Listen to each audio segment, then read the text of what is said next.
Halo, selamat datang semuanya. Di video kali ini saya akan membahas salah satu buku inspiratif yang akan mengubah cara kita melihat kebiasaan dan mencapai kesuksesan dalam hidup kita.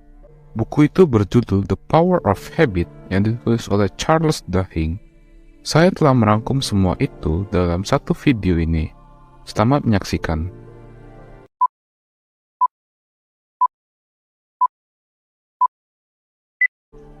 Kebiasaan yang baik memiliki kekuatan untuk memimpin dan mengendalikan hidup kita, tetapi kebiasaan yang buruk dapat merusak dan menghancurkan potensi kita. Kebiasaan adalah bagian integral dari kehidupan kita sehari-hari, tetapi seringkali kita tidak menyadari betapa kuatnya pengaruh itu. Dalam buku The Power of Habit, Charles Duhigg menjelaskan bagaimana kebiasaan mempengaruhi kehidupan kita dan bagaimana kita dapat memanfaatkannya untuk mencapai kesuksesan. Dalam video ini, kita akan membahas 7 aspek penting tentang kebiasaan yang dijelaskan dalam buku tersebut. 1. Anatomi kebiasaan. Kebiasaan dimulai sebagai benih yang kecil tetapi akan tumbuh menjadi sebuah pohon yang besar. Stephen R. Covey. Pertama-tama, kita perlu memahami apa itu anatomi kebiasaan.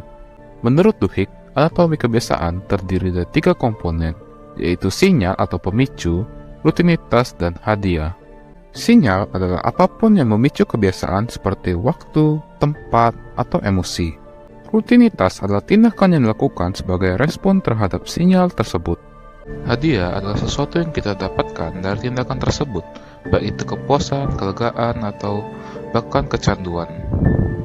Hal yang menarik adalah bahwa kebiasaan membentuk jalur saraf di otak kita yang membuatnya lebih mudah untuk mengulanginya di masa depan. Oleh karena itu, untuk mengubah kebiasaan, kita perlu mengganti rutinitas yang ada dengan yang baru, sambil tetap mempertahankan sinyal dan hadiah yang sama. 2. Kebiasaan pribadi. Kebiasaan terbaik yang bisa kamu miliki adalah kebiasaan untuk menjadi produktif. Stephen R. Covey. Kebiasaan pribadi adalah kebiasaan yang berkaitan dengan diri sendiri seperti pola makan atau olahraga. Dalam buku The Power of Habit, Duhigg menjelaskan bagaimana kebiasaan pribadi dapat berdampak pada kebiasaan lain dalam hidup kita. Misalnya, jika kita mulai berolahraga secara teratur, itu dapat mempengaruhi kebiasaan makan kita karena tubuh kita lebih membutuhkan makanan yang sehat. Duhigg juga menekankan pentingnya menemukan motivasi yang tepat untuk mengubah kebiasaan. Motivasi yang salah dapat membuat kita cepat menyerah atau bahkan kembali ke kebiasaan lama. Oleh karena itu, penting untuk menemukan motivasi yang sesuai dengan nilai dan tujuan kita, serta membuat perubahan kecil yang dapat diukur. 3. Kunci untuk mengubah kebiasaan. Mengubah kebiasaan yang sudah terbentuk bisa sangat sulit, tetapi bukan berarti tidak mungkin.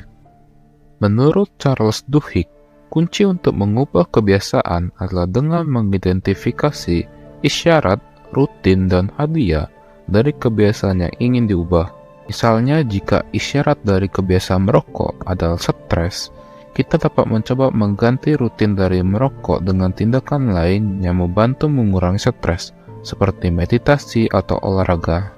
Hadiah dari kebiasaan merokok mungkin berupa rasa tenang atau kenyamanan.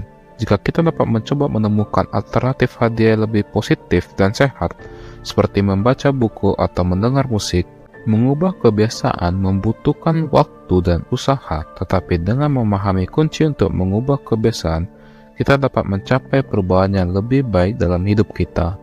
4.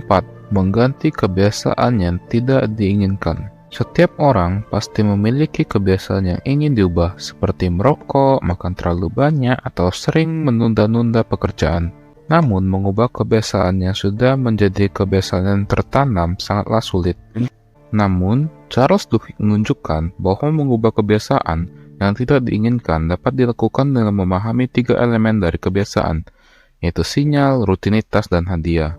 Pertama, kita perlu mengidentifikasi apa sinyal memicu kebiasaan yang tidak diinginkan tersebut, misalnya stres atau bosan. Kedua, kita perlu mengganti rutinitas atau kebiasaan tersebut dengan kebiasaan lebih positif seperti berolahraga atau melakukan kegiatan yang menyenangkan. Terakhir, kita perlu memberi hadiah atau penghargaan untuk diri sendiri setelah melakukan kebiasaan yang baru, seperti memberi waktu untuk bersantai atau melakukan hobi kesukaan. Ada banyak contoh di luar sana tentang orang-orang yang berhasil mengganti kebiasaan buruk mereka dengan kebiasaan yang lebih baik. Misalnya, ada beberapa atlet yang menggunakan teknik ini untuk meningkatkan performa mereka. Seorang pemain baseball bernama Tom Jim misalnya, menghentikan kebiasaan merokok dengan cara mengunyah permen karet ketika merasa ingin merokok. Setelah beberapa saat, kebiasaan merokoknya hilang dan dia bisa fokus pada latihan dan pertandingan tanpa terganggu oleh kebiasaan buruknya. Everyone thinks of changing the world, but no one thinks of changing himself. Leo Tolstoy. Artinya semua orang berpikir untuk mengubah dunia, tapi tidak ada yang berpikir untuk mengubah dirinya sendiri. 5. Belajar mengendalikan keinginan dan emosi. Keinginan dan emosi adalah faktor penting dalam membentuk kebiasaan. Sebuah kebiasaan dapat terbentuk karena kita merasa senang atau terpuaskan ketika melakukannya. Namun, terkadang keinginan dan emosi dapat mempengaruhi kita untuk melakukan hal-hal yang tidak produktif atau bahkan merusak. Oleh karena itu, belajar mengendalikan keinginan dan emosi sangat penting dalam membangun kebiasaan yang baik. Sebuah penelitian yang dilakukan oleh Walter Mischel menunjukkan bahwa kemampuan untuk menunda gratifikasi atau delay gratification sangat berkaitan dengan kesuksesan di kemudian hari. Orang yang mampu menahan diri untuk menunda gratifikasi umumnya memiliki kemampuan untuk mengendalikan emosi dan keinginan yang lebih baik. Bagaimana cara belajar mengendalikan keinginan dan emosi? Salah satu caranya adalah dengan melakukan meditasi. Meditasi dapat membantu kita untuk menenangkan pikiran dan mengendalikan emosi. Selain itu, penting juga memiliki tujuan yang jelas dan fokus pada tujuan tersebut ketika merasa tergoda untuk melakukan sesuatu yang tidak produktif. Seperti yang diungkap oleh Jim Rohn, seorang pengusaha dan motivator terkenal, emosi yang kuat seperti api yang membara. Mereka dapat membakar dan merusak, tetapi juga dapat memanaskan dan menerangi. 6. Menciptakan lingkungan yang mendukung. Lingkungan tempat kita berada dapat mempengaruhi kebiasaan yang kita miliki. Jika lingkungan yang kita hadapi cenderung mendukung kebiasaan yang buruk, maka kita juga cenderung untuk mengikuti kebiasaan tersebut. Sebaliknya, jika lingkungan yang kita hadapi mendukung kebiasaan yang baik, maka kita cenderung untuk melakukan kebiasaan tersebut. Oleh karena itu, penting untuk menciptakan lingkungan yang mendukung kebiasaan yang kita inginkan. Misalnya, jika kita ingin berolahraga secara teratur, maka kita dapat menciptakan lingkungan di rumah yang mendukung hal tersebut, seperti dengan menyediakan peralatan olahraga dan mencari motivasi dari orang-orang yang juga senang berolahraga. Tidak hanya itu, lingkungan yang mendukung juga dapat berupa dukungan dari orang-orang terdekat seperti keluarga dan teman. Dukungan dari mereka dapat memberikan motivasi dan membantu kita untuk tetap konsisten dalam menjalankan kebiasaan yang baik. Seseorang pernah berkata, kebanyakan orang tidak menyadari bahwa kesuksesan sejati terjadi ketika mereka menemukan lingkungan yang tepat dan memaksimalkan potensi yang dimilikinya. 7. Lakukan evaluasi dan refleksi secara berkala. Melakukan evaluasi dan refleksi secara berkala adalah kunci untuk mengembangkan kebiasaan positif dan meraih keberhasilan dalam hidup. Evaluasi dan refleksi membantu kita untuk melihat perkembangan dari kebiasaan positif yang kita lakukan, serta memperbaiki diri dari kebiasaan negatif yang harus dihindari. Dalam melakukan evaluasi dan refleksi, ada beberapa hal yang perlu diperhatikan agar hasil yang didapatkan dapat optimal. Pertama, kita perlu membuat catatan tentang kebiasaan yang ingin kita evaluasi dan refleksikan. Catatan ini dapat membantu kita melihat progres dari kebiasaan tersebut serta mencatat hal-hal apa saja yang harus diperbaiki dan dilakukan untuk mengembangkan kebiasaan positif tersebut. Kedua, setelah memiliki catatan, kita perlu mengambil waktu untuk merefleksikan dan mengevaluasi kebiasaan tersebut secara berkala. Waktu yang tepat untuk melakukan evaluasi dan refleksi dapat bervariasi, bisa dilakukan setiap hari, mingguan, atau bulanan, tergantung pada kebiasaan yang ingin dievaluasi. Ketiga, ketika melakukan evaluasi dan refleksi, kita perlu jujur dan kritis terhadap diri sendiri. Kita harus melihat kebiasaan yang dievaluasi secara objektif, mengenali kelebihan dan kekurangan dari kebiasaan tersebut, dan mencari cara untuk memperbaiki diri. Terakhir, setelah melakukan evaluasi dan refleksi, kita perlu membuat rencana untuk mengembangkan kebiasaan positif yang sudah kita evaluasi. Rencana tersebut dapat berupa langkah-langkah yang perlu dilakukan untuk memperbaiki diri dari kebiasaan negatif, atau strategi baru yang bisa diterapkan untuk mengembangkan kebiasaan positif.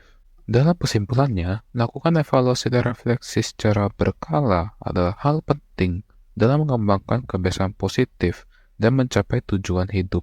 Dengan membuat catatan, mengambil waktu yang tepat, jujur dan kritis terhadap diri sendiri, serta membuat rencana untuk mengembangkan kebiasaan positif, kita dapat terus memperbaiki diri dan meraih keberhasilan dalam hidup. Jadi apa sih yang bisa kita dapatkan dari buku ini?